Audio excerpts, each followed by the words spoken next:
चलिए, गोले दर्पण की फोकस दूरी, वस्तु की दूरी और प्रतिबिंब की दूरी में संबंध बताना होगा ना। तीनों में क्या संबंध होता है इस पहले याद करो इसे। चलो याद करो पहले इसको। फोकस दूरी का संकेत क्या होता है? चलिए, फोकस दूरी का संकेत क्या होता है? एफ। वही स्मॉल एफ। वस्तु की दूरी, यार इंग्लिश से हमसे ज्यादा तुम लोग जानते हो। वस्तु की दूरी का संकेत क्या होता है? स्मॉल यू, ठीक है। और प्रतिबिंब की दूरी, प्रतिबिंब की दूरी का संकेत क्या होता है? भी होता है। याद करो आप लोग। चलो, एफ को क्या बोलते हैं?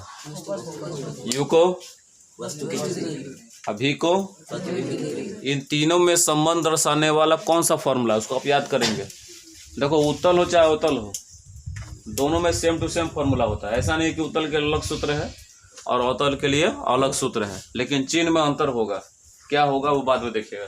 देखिए जी, निम्न व्यंजक द्वारा एफ यू भी फोकस दूरी, वस्तु की दूरी और प्रतिबिंब की दूरी में संबंध दर्शाते हैं। 1/f equal to 1/v plus 1/u। हम लोग इसका निगमन भी करेंगे, डेरिवेशन भी करेंगे कि ये सूत्र कहाँ से आता है, ठीक है ना। आपका निगमन आपकी किताब में दिया हुआ है। आगे क्लास में और बढ़ेंगे तो बहुत सारे सूत्रों का निगमन और भी है। फिर दोबारा ये आपको चैप्टर पढ़ना है, लेकिन थोड़ा अलग तरह से। फिलहाल आप समझिए कि वह कौन सा सूत्र है जिसके द्वारा वस्तु की दूरी u, प्रतिबिंब की दूरी v और फोकस दूरी तीनों में संबंध दर्शाते हैं। वो क्या है? 1/f equal to 1/v plus 1/u। लेकिन फसान क्या है अब समझो। चिन्ह परिपाटी के आधार पर। चिन्ह परिपाटी मतलब दर्पण में वस्तु कहाँ रखेंगे, उसके लिए किस चिन्ह का प्रयोग करते हैं। दर्पण कौन सा है, वस्तु की दूरी, प्रतिबिंब की दूरी, कहाँ प्रतिबिंब कितनी दूरी बन रहा है, आभासी बन रहा है कि वास्तविक बन रहा है, उसका मान प्लस होगा कि माइनस होगा। फोकस दूरी किसमें धनात्मक है, किसमें ऋणात्मक है, यह सब जानकारी जिनको रहेगी वही यह सूत्र के द्वारा तीनों चीज़ों में कोई एक चीज़ क्या कर सकता है? ज्ञात कर सकता है। हालांकि दोनों के लिए, उत्तल चाहे अवतल हो, दोनों के लिए सेम टू सेम एक ही सूत्र है, लेकिन चिन्ह में परिवर्तन है। सूत्र में चिन्ह परिवर्तन नहीं है। पदों में दिए गए, सवाल में जो पद दिए रहते हैं u, v, f में, उनमें चिन्ह में परिवर्तन होता है, सूत्र में परिवर्तन नहीं होगा। सवाल में दिए गए जो पद होंगे कि वस्तु कितनी दूरी पर है, प्रतिबिंब कितनी दूरी पर है बनी है, और वस्तु की दर्पण की फोकस दूरी कितनी है, उस बात पर निर्भर करेगा। ध्यान दीजिए। पहले देखिए यहाँ पर, पहले तो आप याद कर लो कि वस्तु की दूरी, प्रतिबिंब की दूरी और फोकस दूरी में संबंध दर्शाने वाला कौन सा फॉर्मूला है। तो 1/f equal to 1/v plus 1/u।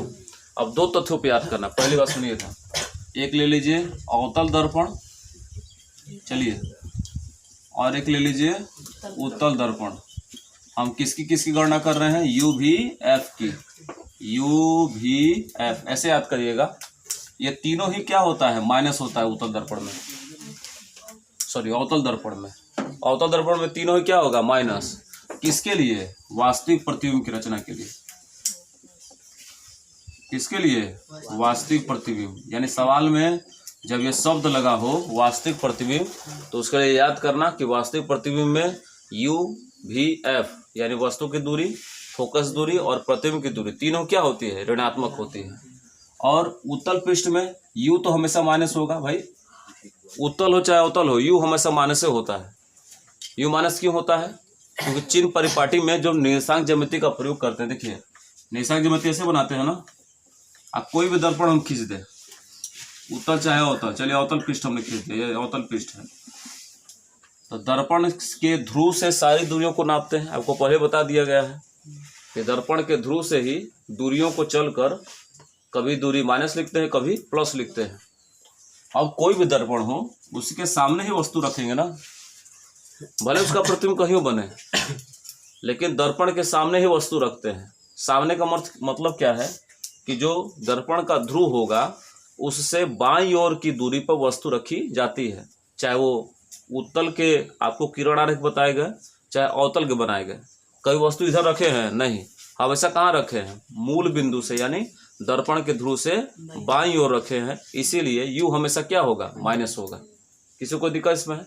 अब देखिए u माइनस होगा, v हो सकता है कभी प्लस हो और कभी माइनस हो, सवाल पर निर्भर करता है। लेकिन एफ हमेशा क्या होना चाहिए, माइनस प्लस होना चाहिए। आपसे कोई पूछेगा किस दर्पण में फोकस दूरी धनात्मक होती है, तो क्या बताओगे, उत्तर दर्पण में आएगा। कभी बहुविकल्पी में ऐसे पृष्ठ के लिए तो आप याद कर लीजिएगा, सवाल में अंकीय प्रश्न देगा तो उसके लिए भी याद कर लीजिएगा। भले प्रतिबिंब में प्लस माइनस का प्रयोग होगा अवतल पृष्ठ उत्तल पृष्ठ के लिए, यहाँ भी हो सकता है। अगर भी क्या आ जाएगा प्लस, अवतल में यदि भी प्लस आ जाएगा तो वास्तविक प्रतिबिंब नहीं बनेगा, क्या बनेगा, आभासी बनेगा।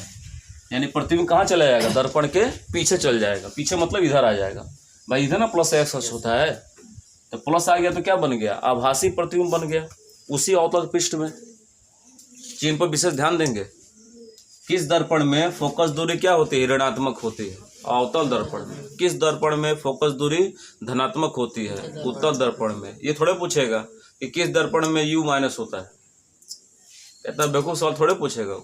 लेकिन तुम लोग उसमें भी माइनस प्लस कर दोगे भाई। दर्पण कोई भी हो, उत्तल चाहे अवतल, हमेशा यू क्या होता है, माइनस। यू तो फिक्स है कि माइनस होगा, यू कभी प्लस नहीं आएगा।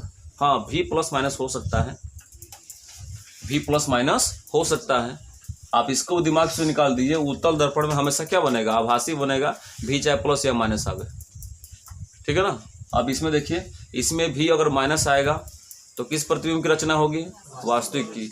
अगर भी प्लस आएगा तो आभासी की रचना होगी। और दर्पण कहाँ बनेगा, दर्पण का प्रतिबिंब कहाँ बनेगा। अगर भी माइनस आया तो दर्पण द्वारा प्रतिबिंब कहाँ बनेगा, सामने बनेगा। अगर भी प्लस आया तो दर्पण द्वारा प्रतिबिंब पीछे बनेगा। कोई दिक्कत है इसमें। हालांकि ऐसे आप याद, फिर दोबारा दोहरा रहे हैं, ऐसे आप याद कर लीजिए कि वास्तविक प्रतिबिंब के लिए यू, भी और एफ अवतल दर्पण में सदैव क्या होता है, माइनस होता है। तीनों ही माइनस है। आभासी प्रतिबिंब के लिए भी क्या हो जाएगा, प्लस हो जाएगा। कभी पूछ देगा आपको कि दर्पण द्वारा जो प्रतिबिंब बन रहा है उसकी प्रकृति बताइए, प्रकृति क्या है। तो प्रकृति हम जानते हैं कि वस्तु का आकार, प्रतिबिंब का आकार छोटा, ये उसकी प्रकृति है, या बड़ा उसकी प्रकृति है, सीधा या उल्टा, आभासी या वास्तविक, दर्पण के पीछे या दर्पण के सामने, ये उसका कुछ नेचर है। सवाल में पूछेगा तो हम लोग पढ़ेंगे जब, तो बिल्कुल आपको हम क्लियर कर देंगे, ठीक है। तो आप ये याद करिए कि गोले दर्पण द्वारा जो फोकस दूरी एफ होती है, जो वस्तु की दूरी यू होती है और जो प्रतिबिंब की दूरी भी होती है, उसमें निम्न सूत्र द्वारा संबंध दर्शाते हैं। इसका हम लोग निगमन करेंगे कि यह सूत्र कहाँ से आता है।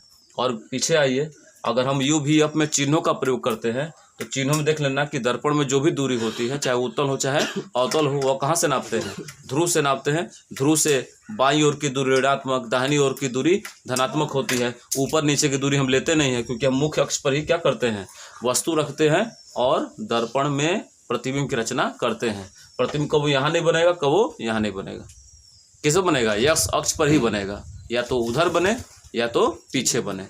पीछे बनेगा तो प्लस होगा, सामने बनेगा तो माइनस होगा। ऐसे मुख्य पॉइंट याद कर लीजिए। सबसे ज़्यादा किसको पूछता है कि किस दर्पण में फोकस दूरी ऋणात्मक होती है और किस दर्पण की फोकस दूरी धनात्मक होती है, आप याद कर लीजिएगा। अवतल दर्पण की फोकस दूरी ऋणात्मक, जबकि उत्तल दर्पण की फोकस दूरी धनात्मक होती है। ऐसा कभी नहीं होगा कि आप हल करें क्वेश्चन अवतल दर्पण में एफ प्लस आ जाएगा, ऐसा कभी नहीं होगा। ऐसा कभी नहीं हो सकता है कि उत्तल दर्पण में एफ को हल करें और क्या आ जाए, माइनस आ जाए। ऐसा कभी हो ही नहीं सकता है। ऐसा कभी नहीं हो सकता है कि यू हमेशा यू उत्तल में प्लस, अवतल पृष्ठ में प्लस आ जाएगा या उसमें माइनस आ जाएगा। यू और एफ में परिवर्तन तो होना ही नहीं है। दर्पण के अनुसार उसको याद कर लो। परिवर्तन किस में होना है, भी में परिवर्तन होना। अब भी में परिवर्तन आप थोड़ा समझ लीजिए, आपके सामने लिखा हुआ है। किसी को दिक्कत है तीनों में संबंध दर्शाने के लिए? जिसको निशांक ज्यामिति का अध्ययन होगा वो आसानी से सवाल को समझ रहा होगा। आपको निशांक ज्यामिति मात्र पढ़ाया गया है ना, तब क्या दिक्कत है।